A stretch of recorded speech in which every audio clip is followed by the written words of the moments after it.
Hello everyone, in this video we will see how to set up Fanbasis. First, open your browsers and go to the Fanbasis website. Once you're on the home page, click on the sign up button to create a new account. Now enter your email address in the box. Then create a password and re-enter the same password to confirm it. After that, check the box to agree to the terms and conditions and click on next. On the next screen, type your full name. This should be your real name. Then enter your business name or the name you want to use on Fanbasis. Now, select your country code from the drop-down and type in your phone number. Next, you'll have the option to choose your Fanbasis domain. This is like your personal link or profile name. Pick a name that matches your brand. Then click on Next to move forward. Now, you will see a checklist of steps you need to complete in order to be approved as a seller.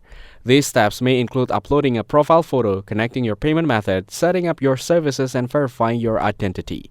Just follow the instructions on each step and complete them one by one. Once you're done, your Fanbasis account will be ready and you'll be set up as a seller. Thanks for watching. Make sure to like and subscribe for more content like this.